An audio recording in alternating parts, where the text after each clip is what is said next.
నేను తెలంగాణ ఉద్యమకారులకు, అమరవీరుల కుటుంబాలకు, తెలంగాణ మేధావులకు విజ్ఞప్తి చేయదలుచుకున్నా.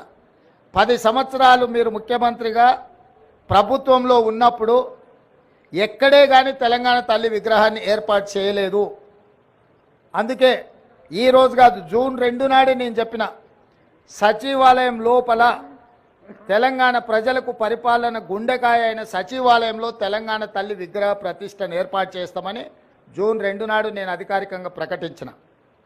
ఈ విగ్రహం యొక్క నమూనాను JNTU fine arts college principal మన తెలంగాణ బిడ్డ వారికి ఈ నమూనాను తెలంగాణ ప్రజలు ఏం కోరుకుంటున్నారు, తెలంగాణ తల్లి అంటే దర్పం ఉండాలి, పోరాట పటిమ ఉండాలి, భవిష్యత్ తరాలకు స్ఫూర్తిగా ఉండాలి. నిజంగా మన కన్న తల్లిని చూస్తే మనకెంత సంతోషాన్ని, ఎంత ఆత్మవిశ్వాసాన్ని పెంపొందిస్తుందో ఆ తెలంగాణ తల్లి కూడా ఆ విధంగా తెలంగాణ ప్రజలకు దగ్గరగా ఉండాలి. కొద్దిమంది దొరలకు గడీలలో ఉండే వాళ్ళ యొక్క ఆనవాళ్లతో తెలంగాణ తల్లి ఉండకూడదని ఒక నిర్దిష్టమైన అభిప్రాయంతో JNTU fine arts college principal గారికి మేము విజ్ఞప్తి చేయడం జరిగింది. అందుకే ఈరోజు అక్కడో ఇక్కడో ఎక్కడో కాకుండా తెలంగాణ ప్రజల గుండెకాయ అయిన సచివాలయంలో తెలంగాణ తల్లి యొక్క విగ్రహాన్ని పెట్టాలి అని ఈ ప్రజాప్రభుత్వం నిర్ణయం తీసుకొని ఈరోజు శంకుస్థాపన కార్యక్రమాన్ని మనం ప్రారంభించుకున్నాము. డిసెంబర్ 9 మనం విగ్రహాన్ని ఆవిష్కరించుకోబోతున్నాం. డిసెంబర్ 9కున్న ప్రత్యేకత మీకు తెలుసు.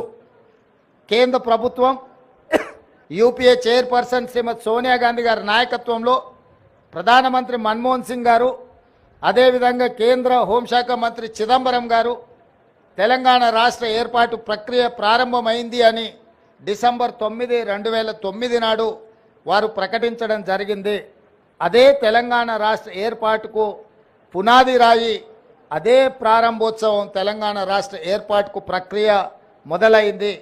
అదేవిధంగా మన నాయకురాలు తెలంగాణ రాష్ట్రం ఇచ్చిన శ్రీమతి సోనియా గాంధీ గారి జన్మదినం కూడా డిసెంబర్ 9. కాబట్టి తెలంగాణ ప్రజలకు డిసెంబర్ 9 ఒక పండగ రోజు.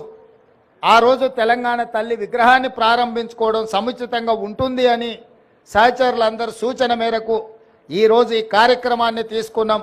డిసెంబర్ 9 నాడు పెద్ద ఎత్తున వేలాది మందిని నక్లెస్ రోడ్డు మొత్తం ఆనాడు తెలంగాణ సాధనలో ఏ విధంగా అయితే మిలియన్ మార్చ్ చేసి తెలంగాణ ఆకాంక్షను వెలిబుచ్చినో ఆ స్థాయిలో తెలంగాణ ప్రజలందరూ కూడా తెలంగాణ తల్లి యొక్క విగ్రహ ప్రారంభోత్సవ కార్యక్రమానికి డిసెంబర్ 9 నాడు తరలి వచ్చి పెద్ద ఎత్తున కార్యక్రమాన్ని మనం చేసుకోవాలని ప్రభుత్వం నిర్ణయించింది.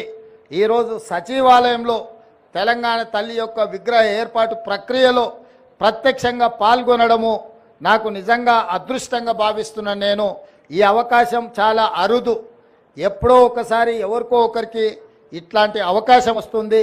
ఈ అవకాశం నాకు రావడం, నా మంత్రివర్గ సహచరులు పెద్దలందరూ ఈ కార్యక్రమంలో నన్ను ముఖ్య అతిథిగా పిలవడం, ఈ కార్యక్రమాన్ని వేద పండితుల సమక్షంలో ఈ కార్యక్రమాన్ని చేసుకోవడం చాలా సంతోషం.